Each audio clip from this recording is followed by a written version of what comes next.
Welcome to கன்னியாசான். நம்ம இந்த session எதை பற்றி பார்க்க போகிறோம்னா, FortiGate ஃபயர்வாலில் ஸ்டாட்டிக் ரவுட்டிங் எப்படி பண்ணுறதை பற்றி பார்க்க போகிறோம். ஓகே, ஸோ ப்ரீவியஸ் வீடியோவில் நம்ம டைனமிக்காக எப்படி இன்டர்நெட் பாலிசி, டைனமிக் ரவுட்டிங்கில் எப்படி இன்டர்நெட் பாலிசி எனேபிள் பண்ணுறதை பற்றி பார்த்தோம். ஓகே, ஸோ இப்போ வந்து ஸ்டாட்டிக்காக ஒரு ஐபி, அதாவது இன்டர்நெட்லேருந்து நம்ம ஐஎஸ்பி ப்ரொவைடர் வந்து நமக்கு டைனமிக்காகவும் நம்ம ஐபி கனெக்ஷன் வாங்கலாம், ஸ்டாட்டிக்காகவும் ஐபி கனெக்ஷன் நம்ம வாங்கலாம். ஓகே, ஸோ ப்ரீவியஸ் வீடியோவில் நம்ம டைனமிக்காக ஐபி அசைன் ஆனால் எப்படி இன்டர்நெட் பாலிசி க்ரியேட் பண்ணுறதை பற்றி பார்த்தோம்.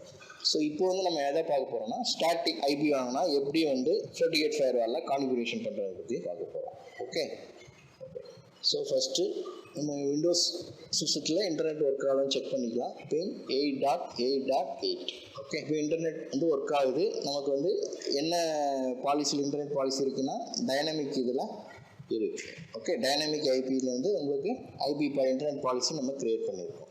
ஓகே, ஸோ இதே வந்து நம்ம ஸ்டாட்டிக் ஐபி வாங்கினா எப்படி இருக்குன்னு, எப்படி கான்ஃபிகர் பண்ணுறதை பற்றி பார்க்க போகிறோம். ஓகே, ஸோ கண்டினியூஸ் பிங் போட்டுக்கிறேன். ஸோ அப்போ தான் வந்து நமக்கு இன்டர்நெட் கட் ஆனால் இங்கே எப்படி ஒர்க் ஆகுதுன்னு நம்ம செக் பண்ண முடியும். ஓகே, அதனால் என்ன பண்ணியிருக்கேன், -T கொடுத்து கண்டினியூஸ் பிங் போட்டிருக்கேன். ஓகே, இப்போ நார்மலாக நம்ம டெஸ்ட் பண்ண போகிறது எதில் டெஸ்ட் பண்ணுறோம், ஹைப்பர்-வியில் செக் பண்ணுறோம். ஓகே, ஹைப்பர்-வியில் வந்து நம்ம செக் பண்ணுறதுக்கு நார்மலாக ரியல் டைம் சினாரியோ எப்படி இருக்குன்னு பார்த்தீங்கன்னா, உங்களுக்கு ஐஎஸ்பிலேருந்து கொடுக்குற ஐபி வந்து எப்படி இருக்குன்னு பார்த்தீங்கன்னா, ஒரு ஐபி வந்து என்ன ஐபி நம்ம செக் பண்ணோம்னா, கூகுளில் போயிட்டு நீங்கள் ஐஎஸ்பியோட ஐபி என்ன, நமக்கு என்ன அசைன் செக் பண்ணுறதுக்கு என்ன பண்ணுறோம், வாட் இஸ் மை ஐபின்னு போட்டேனாலே உங்களுக்கு ஐஎஸ்பி என்ன ஐபி கொடுக்குறாங்கிறது உங்களுக்கு தெரியும். வாட் இஸ் மை ஐபின்னு போட்டால் கூட போதும்.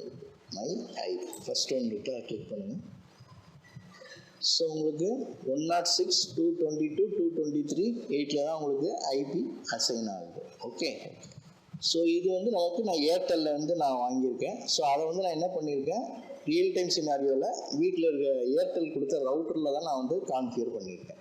ஓகே, ஸோ இப்போ ஏர்டெல் டைனமிக் ஐபி வாங்கியிருக்கேன். அந்த டைனமிக் ஐபியை வந்து எதுலேருந்து கான்ஃபிகர் ஆகி வருதுன்னு பார்த்தீங்கன்னா, ஏர்டெல் ஒரு ரவுட்டர் கொடுத்துருப்பாங்க, ஐஎஸ்பி ரவுட்டரு. அந்த ரவுட்டர்லேருந்து நமக்கு கான்ஃபிகர் ஆகிடு என்னோட மிஷினுக்கு வருது. ஓகே, ஸோ அது எங்கே கான்ஃபிகர் ஆகிருக்குன்னு பார்த்தீங்கன்னா, ஸோ என்னோட நெட்வொர்க் கார்டை நான் எடுத்துக்கிறேன். ஸோ அதில் போய்ட்டு ethernet, so change adapter options. So இதில் பார்த்தீங்கன்னா என்னோட ஈத்தர்நெட் இந்த இருக்குது. ஸோ இதில் தான் நான் கான்ஃபிகர் பண்ணியிருப்பேன். ஸோ இதில் பார்த்தீங்கன்னா உங்களுக்கு TCP/IP4 கிளிக் பண்ணுங்கள். ஸோ இதில் ப்ராப்பர்ட்டிஸ் பண்ணிங்கன்னா உங்களுக்கு நான் DHCPயில் கொடுத்துருக்கேன். ஓகே, இப்போ DHCPயில் கொடுத்துருந்தீங்கன்னா உங்களுக்கு டீட்டெயில்ஸில் பார்த்தா தெரியும். ஸோ இதில் பார்த்தீங்கன்னா 192.168.100. ஸோ 192.168.100 எனக்கு சிஸ்டத்தோட ஐபி. கேட்வே ஐபி பார்த்தீங்கன்னா 192.168.1.1. இதுதான் வந்து ஏர்டெல் ரவுட்டரோட ஐபி. ஸோ இந்த ஐபி கேட்வேலேருந்து தான் எனக்கு வந்து இன்டர்நெட் வந்து எனக்கு ஒர்க் ஆகுது. ஸோ இதை வந்து நான் என்ன பண்ணியிருக்கேன், பிரிட்ஜ் பண்ணி என்னோடய ஹைப்பர்-வியில் வந்து நான் நெட்வொர்க் வழியாக எடுத்திருக்கேன். ஓகே, ஸோ இது உங்களுக்கு ஒரு கன்ஃபியூஸாக இருக்கும். நீங்கள் ஹைப்பர்-வியில் எப்படி வந்து இன்டர்நெட் கான்ஃபிகரேஷன்லாம் பண்ணுறதை பற்றி, நெட்வொர்க் கான்ஃபிகரேஷன் பற்றி ஆல்ரெடி நான் ஒரு வீடியோ போட்டிருக்கேன். ஸோ அந்த வீடியோ பார்த்தீங்கன்னா உங்களுக்கு யூஸ்ஃபுல்லாக இருக்கும். ஓகே, அந்த வீடியோ என்ன ஹைப்பர்-வி நெட்வொர்க் பற்றி நீங்கள் கொஞ்சம் லேர்ன் பண்ணிவிட்டு இது பார்த்தீங்கன்னா உங்களுக்கு ஈஸியாக புரியும். ஓகே, ஸோ இல்லைன்னா அந்த வீடியோ நீங்கள் ஒரு தடவை பார்த்துக்கணும். ஓகே, ஹைப்பர்-வின்னே நான் போட்டிருப்பேன் ஒரு டாபிக். பிளேலிஸ்ட்டில் போய் பார்த்தீங்கன்னா ஹைப்பர்-வின்னு ஒன்று இருக்குது, பிளேலிஸ்ட்டில் இருக்குது. ஸோ அதில் பார்த்தீங்கன்னா உங்களுக்கு ஹைப்பர்-வி நெட்வொர்க்கை பற்றி சொல்லியிருக்கேன். ஓகே, ஸோ இப்போ வந்து நம்ம FortiGateல நம்ம என்ன பண்ண போகிறோம்னா, ரியல் டைம் சினாரியோவில் நம்ம என்ன பண்ணுவோம், ஃபஸ்ட்டு ஃபயர்வாலை ஓப்பன் பண்ணிக்கலாம். அதுதான் உங்களுக்கு ஈஸியாக இருக்கும். ஓகே, 10.10. ஃபயர்வாலோட ஐபி பார்த்தீங்கன்னா உங்களுக்கு 10.10.99. ஓகே, ஸோ இதுதான் ஃபயர்வால் ஐபி. ஸோ இதில் தான் நம்ம போன தடவை என்ன பண்ணியிருந்தோம், டைனமிக்காக இன்டர்நெட் பாலிசி வந்து கான்ஃபிகர் பண்ணியிருந்தோம். இப்போ அதை வந்து ஸ்டாட்டிக்காக மாற்ற போகிறோம். ஓகே, அட்மின் பாஸ்வேர்டு, என்ன பாஸ்வேர்டு அந்த பாஸ்வேர்டு கொடுத்துக்கிறேன். ஓகே, லேட்டாக. ஓகே, ஸோ இப்போ நம்ம ஐபி எங்கே கான்ஃபிகர் பண்ணியிருப்போம், எதில் இருக்கும் ஐபி பார்த்தீங்கன்னா நம்ம இன்டர்ஃபேஸில் தான் நம்ம கான்ஃபிகர் பண்ணியிருப்போம். வேனோட ஐபி வந்து என்னன்னு சொல்லிட்டு கொடுத்துருக்கோம். ஓகே, ஸோ இதில் இன்டர்ஃபேஸ் போகிறேன். ஸோ இதில் பார்த்தீங்கன்னா வேன் இருக்குது. ஸோ வேன் போர்ட் வந்து இப்போ உங்களுக்கு வந்து DHCPயில் இருக்குது. ஓகே, இதை கிளிக் பண்ணாலே உங்களுக்கு தெரியும். இப்போ DHCPயில் இருக்குது, கனெக்டட்னு இருக்குது. ஸோ இந்த 192.168.1.9ங்கிறது எதுலேருந்து வருது, ஏர்டெல் ரவுட்டர்லேருந்து உங்களுக்கு பிரிட்ஜ் ஆகி உங்களுக்கு இதில் கான்ஃபிகர் ஆகிருக்கு. ரியல் டைமில் பார்த்தீங்கன்னா இதில் வந்து ஐஎஸ்பியோட ஐபி இருக்கும். அதாவது எந்த IP, what is my IP கொடுத்தோம்ல, இங்கே அது சரி பார்த்தீங்களா. ஸோ இந்த ஐபி தான் உங்களுக்கு இங்கே காட்டும். இதில் இந்த இடத்துல உங்களுக்கு 1 சீரீஸில் எந்த ஐபியோ வந்து சேஞ்ச் ஆகிட்டே இருக்கும் உங்களுக்கு. ஓகே, ஸோ நான் இப்போ வந்து நம்ம வந்து ஹைப்பர்வியில் நெட்வொர்க் பிரிட்ஜ் பண்ணி நம்ம கொடுக்குறதுனால நம்ம டைரெக்டாக ஏன்னா ஐஎஸ்பி ஐபிஏ இதில் வந்து பைண்ட் பண்ண முடியாது. ஸோ அதுக்கு வேணும்னா நம்ம என்ன பண்ணணும், ஹார்ட்வேர் இது வந்து யூஸ் பண்ணணும்.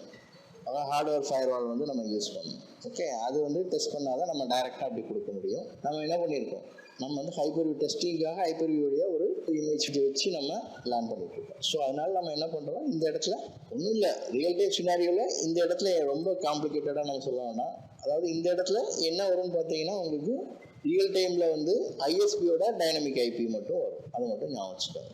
ஓகே, ஸோ இப்போ நான் அதை என்ன பண்ண போகிறேன், நம்ம டிஹெச்சிபியில் பண்ணியிருந்தோம். இப்போ அதை வந்து நான் என்ன பண்ண போகிறேன், மேனுவல் ஐபி அதாவது ஸ்டாட்டிக் ஐபி வச்சு எப்படி கனெக்ட் பண்ணுறதை பற்றி பார்க்க போகிறோம். ஓகே, ஐஎஸ்பியில் நம்ம டைனமிக் ஐபியும் வாங்கலாம், ஸ்டாட்டிக் ஐபியும் வாங்கலாம். ஓகே, ஸோ இப்போ ஸ்டாட்டிக் ஐபி வந்து எப்படி கான்ஃபிகர் பண்ணுறதை பற்றி பார்க்க போகிறோம். அதாவது ஸ்டாட்டிக் ஐபி ஐஎஸ்பியில் நம்ம கனெக்ஷன் வாங்கியிருந்தா எப்படி வந்து ஃபயர்வாலாக கான்ஃபிகர் பண்ணணும். சிம்பிளாக சொல்லணும்னு பார்த்தீங்கன்னா டிஹெச்சிபிலையும் கான்ஃபிகர் பண்ணலாம், ஸ்டாட்டிக் ஐபிலையும் கான்ஃபிகர் பண்ணலாம். நம்ம டிஹெச்சிபி ஐபி எப்படி டிஹெச்சிபியில் எப்படி கான்ஃபிகர் பண்ணுறது பார்த்துட்டோம். இப்போ ஸ்டாட்டிக்காக எப்படி கான்ஃபிகர் பண்ணுறதை பற்றி பார்க்க போகிறோம். ஓகே, ஸோ அதுக்கு நான் டிஹெச்சிபிலேருந்து என்ன பண்ணுறேன், மேனுவலுக்கு சேஞ்ச் பண்ணிடுறேன். சேஞ்ச் பண்ணிவிட்டு உங்கள் ஃபயர்வால் ஃபஸ்ட்டு வரும்போது எப்படி இருக்குன்னு பார்த்தீங்கன்னா 0.0.0.0/0. ஸோ இப்படி தான் உங்களுக்கு ஃபயர்வால் உங்களுக்கு கான்ஃபிகர் பண்ணுறதுக்கு முன்னாடி இந்த ஸ்டேட்டஸில் தான் இருக்கும். டிஃபால்ட் ஸ்டேட்டஸ் 0.0.0 இருக்கும். 0.0னா எனி நெட்வொர்க். ஓகே, ஸோ இப்போ நம்ம 0.0 நான் சேஞ்ச் பண்ணிட்டேன். ஸோ இப்போ போய்ட்டு நம்ம ஃபயர்வால் ஒர்க் ஆகுது, விண்டோஸ் சிஸ்டம் வந்து நம்ம ஆல்ரெடி இன்டர்நெட் பாலிசி கான்ஃபிகர் பண்ணியிருந்தோம். ஆனால் அது ஒர்க் ஆகாதான்னு இப்போ செக் பண்ணலாம். பார்த்தீங்கன்னா உங்களுக்கு அன்ரீச்சபிள் மோடுக்கு போயிடுச்சு. ஏன்னா நம்ம டிஹெச்சிபி ஐபி வேன் வந்து டிஹெச்சிபிலேருந்து ஸ்டாட்டிக்கு மாற்றிட்டோம். ஸோ அப்போ ஸ்டாட்டிக் மாற்றலாம், ஸ்டாட்டிக்னா மாற்றலாம். நம்ம என்ன பண்ணோம், டிஃபால்ட்டாக எப்படி இருக்குமோ டிஹெச்சிபியை வந்து டிசேபிள் பண்ணிட்டோம். ஸோ அதனால் நம்ம இது வந்து பார்த்தீங்கன்னா உங்களுக்கு இன்டர்நெட் வந்து ஒர்க் ஆகலை. ஓகே, ஸோ உங்களுக்கு அன்ரீச்சபிள் மோட் போயிடுச்சு. ஸோ இப்போ நான் என்ன பண்ணுறேன், வேன் போர்ட் இருக்குல்ல, ஸோ நம்ம பாலிசி க்ரியேட் பண்ணுறது அப்படியே தான் இருக்குது. அது இன்டர்நெட் பாலிசி நம்ம எதில் க்ரியேட் பண்ணோம், பாலிசி ஆப்ஜெக்டில் ஃபயர்வால் பாலிசியில் நம்ம இன்டர்நெட் பாலிசி வந்து டிஹெச்சிபி வந்து policy land to van policy create பண்ணோம். ஸோ அது அப்படியே தான் இருக்குது, நம்ம அதை எதுவுமே பண்ணலாம். ஓகே, இப்போ வந்து டிஹெச்சிபிலேருந்து நம்ம வேன் இது வந்து வேன் போர்ட் வந்து டிஹெச்சிபி வந்து டிசேபிள் பண்ணிட்டோம். அதை வந்து இப்போ என்ன பண்ண போகிறோம், ஸ்டாட்டிக்காக கான்ஃபிகர் பண்ணி எப்படி இன்டர்நெட் பாலிசியை வந்து கான்ஃபிகர் பண்ணுறதை பற்றி பார்க்க போகிறோம். ஓகே, ஸோ அதுக்கு நான் என்ன பண்ணுறேன், ஃபஸ்ட்டு வேன் போர்ட்டு வந்து எடுத்துக்கிறேன். வேன் போர்ட் எங்கே இருக்கும், நெட்வொர்க்கில் தான் இருக்கும். ஓகே, நெட்வொர்க்கில் போய்ட்டு இன்டர்ஃபேஸ் செலக்ட் பண்ணிங்கன்னா உங்களுக்கு போர்ட் டீட்டெயில்ஸ் எல்லாமே இருக்கும். அதில் போர்ட் 1 தான் நம்ம வேன் கான்ஃபிகர் பண்ணியிருக்கோம். டிஃபால்ட்டாக 0.0 தான் இருக்கும். ஸோ அதுதான் நம்ம டிஹெச்சிபியாக மாற்றி செக் பண்ணி பார்த்தோம். இப்போ அதே இதை வந்து ஸ்டாட்டிக்காக நம்ம எப்படி கான்ஃபிகர் பண்ணி செக் பண்ணலான்னு பார்க்கலாம். ஸோ ஓகே, நான் வேன் போர்ட்டை கிளிக் பண்ணுறேன். ஸோ இதில் போய்ட்டு ஐபி நெட் மாஸ்கில் போய்ட்டு நான் என்ன பண்ணுறேன், ஒரு ஐபி கொடுக்குறேன். ஓகே, ஸோ ரியல் டைம் சினாரியோவில் நம்ம எந்த ஐபி கொடுப்போம், 106, அதாவது ஏர்டெல் ஐஎஸ்பி என்ன நம்ம ஸ்டாட்டிக் ஐபி கொடுக்கணும் அந்த ஐபி இதில் கான்ஃபிகர் பண்ணுவோம். ஓகே, நம்ம ஹைப்பர்வி வழியாக பிரிட்ஜ் பண்ணி பண்ணுறதுனால ஏர்டெல் ரவுட்டரில் இருக்கிற ஸ்டாட்டிக் ஐபியை பைண்ட் ஆகிருக்க லோக்கல் லேனோட ஒரு ஸ்டாட்டிக் ஐபி வந்து நான் இதில் கொடுக்குறேன். ஓகே, 192.168.1.50/24. ஓகே, ஸோ ஆல்ரெடி யூஸ்னு வருது. ஓகே, ஸோ இந்த ஐபிஎம் ஆல்ரெடி இன்னொரு இதுக்கு கொடுத்துருக்கோம். ஸோ அதனால் வருது, நான் 51 கொடுத்துருக்கேன். Okay, so 192.168.1.51 then okay, just இந்த ஐபி மட்டும் கொடுக்குறேன், அவ்வளோதான். ஸோ இப்போ வந்து 192.161.1.51 ஸ்டாட்டிக் ஐபி வந்து நம்ம கான்ஃபிகர் பண்ணியாச்சு. ஸோ ஸ்டாட்டிக் ஐபி கான்ஃபிகர் பண்ணோடனே உங்களுக்கு ஒர்க் ஆகுமா, ஒர்க் ஆகாது, செக் பண்ணலாம். ஸோ இன்னும் உங்களுக்கு அன்ரீச்சபிள் மோடில் தான் வருது சிஸ்டம். விண்டோஸ் சிஸ்டம் வந்து இன்டர்நெட் பாலிசி வந்து இன்னும் எனேபிள் ஆகலை. அப்போது ஸ்டாட்டிக்கில் நம்ம ஐபி கான்ஃபிகர் பண்ணால் என்ன பண்ணணும், ஒரு டிஃபால்ட் ரவுட்டை வந்து ஸ்டாட்டிக் ரவுட்டில் நம்ம கான்ஃபிகர் பண்ணணும். ஓகே, இப்போ டிஃபால்ட் ரவுட் ஒன்று கான்ஃபிகர் பண்ணணும்.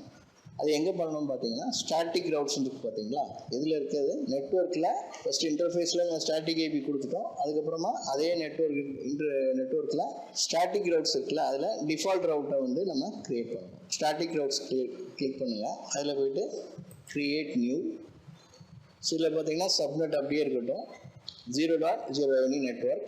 கேட்வே அட்ரஸ் மட்டும் நம்ம என்ன பண்ணுறோம், நம்மளோட இப்போ கேட்வே அட்ரஸ் ஏர்டெல் ஐஎஸ்பியோடது.